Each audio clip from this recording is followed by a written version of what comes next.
मैं मिसा नहीं पास सुषमा लाई भी आए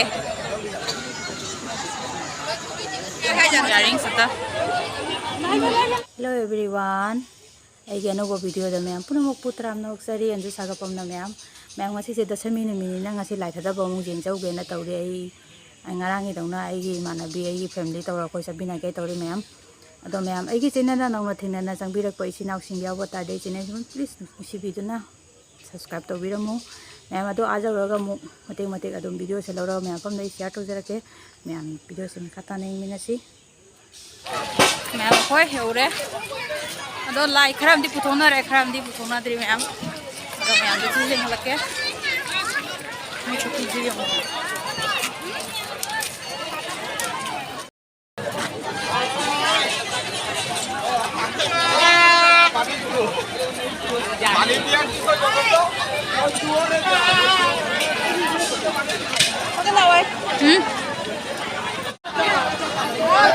मैम यो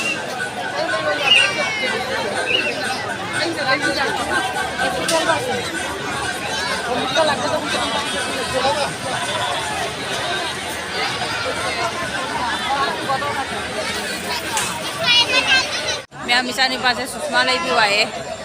ngarang deh kita imi dong ngasih delay kayak pusala ya tuh ma'am से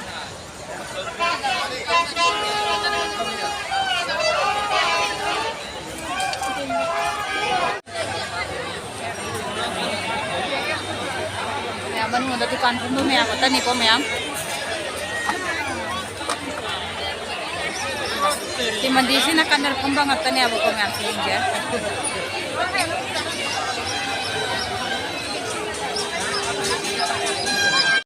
jaring serta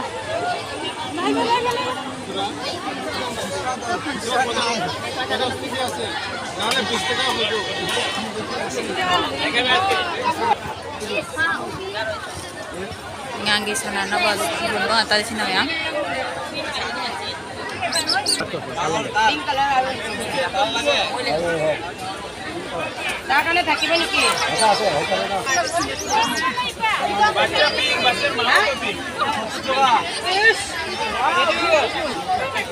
मैम से कहना लिखना सुन लो बांग तनी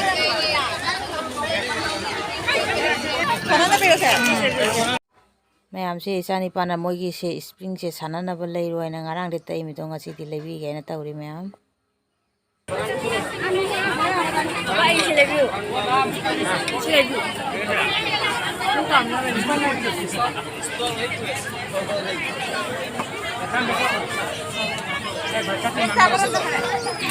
yang masih kena beg ngata ni oli ini.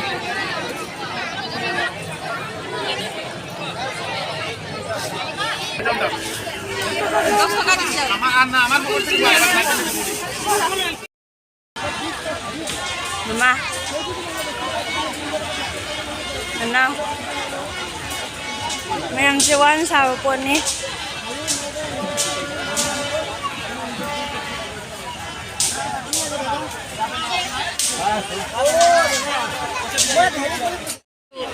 Ini jam titik.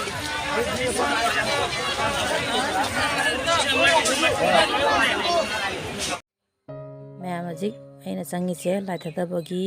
खीदुगा जेंग चंगीने लाइथदब येंगेदना अमुक मोई उद्री अदो लाप लापना येंग मनाना सलगदी येंगदे ngasidi येंग चंगेना चंगकपनेबको खरामदी थादना लेरमे खरामना पुसलकपता ngaरी मैम दु मना कना कंदा लाई लैये सुमदा अदो मैम लाई मफम मफम से जामना लालसु माई माई मगै खाइदोका लाइसे थादगिबनिना अखोई सिगना खराम मगै मगै खाइदोकना हराबको तदी सही की मगई पुनमकी लाई मैम से सिकी पुकी से लोई थादबनीना को याम मितिले जामना भीड़ होय तो हंदकती माई माई के खाइदोंना हराबनीना मीदी खा तिनबो वाले मैम तो कोइन लापो मतम दसु खरी थादना लोई लेरमे तो ती मतंग ते वीडियो से लौबो ngमजाहौद्रे मैम से मी लाई थाददोरिगी थादबगी मी मैम से येंग फमी मी से लाई थादब येंग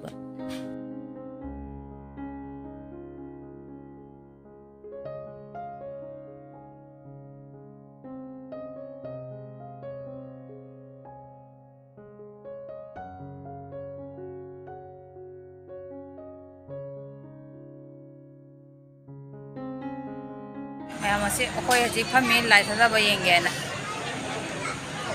ꯍꯣꯏ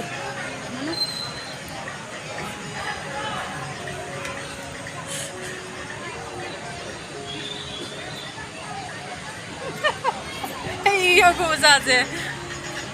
ꯀꯩꯅꯣ ꯅꯪꯗꯤ ꯋꯥꯔꯕ ꯐꯖꯅ ꯋꯥꯔꯦꯀꯣ ꯅꯪꯒꯤ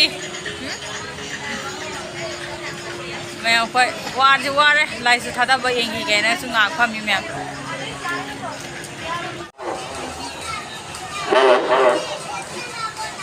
Hello.